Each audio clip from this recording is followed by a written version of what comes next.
Back here on CBS Sports HQ, presented by Jeep. Nikola Topić headed to the Oklahoma City Thunder, 12th overall selection, dealing with a partially torn ACL in his left knee after suffering an injury late in May. He presents massive long-term potential, had a breakout season in Serbia, averaging nearly 19 points and 7 assists per game while emerging as one of the playmakers in this class.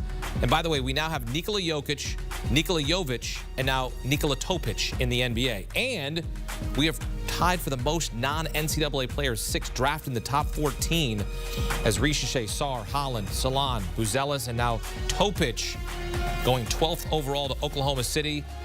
Oklahoma City can make this, right?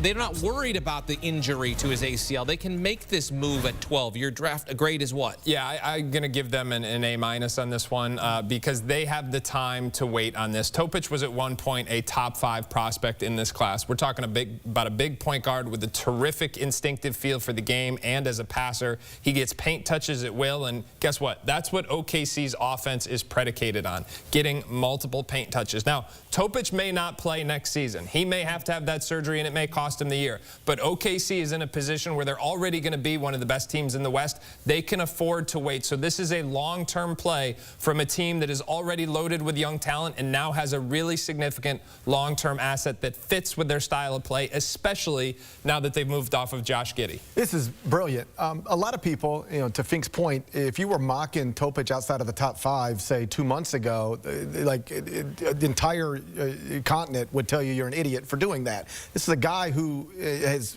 top 5 talent undeniably. The Spurs were mocked for him quite a bit, but ultimately they need players to help now. They don't want to lose as much as they lost last season with Wemby again in his second year. I don't know that removed him from consideration, but they obviously went another direction. If you're Oklahoma City, you got all these picks. You got a team that was just the 1 seed in the West. You can wait on him. Let him get the surgery. Let him rehab. Let him come back in 2025, 26, and then you've got a guy on your roster who a lot of people thought should have never been available, where you actually selected him in the 2024 NBA draft. Topić, you like this kid? I love this pick. Okay. And the reason why I love it is I agree with the guys because the trade for Alex Caruso gives him more time to rehab, even if he has to sit out this year.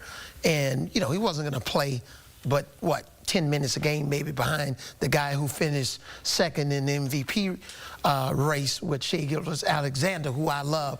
But I love this pick. This kid, in my opinion, was arguably, I would say, one of the top 2 pick-and-roll players in the lottery. He finishes well with both hands.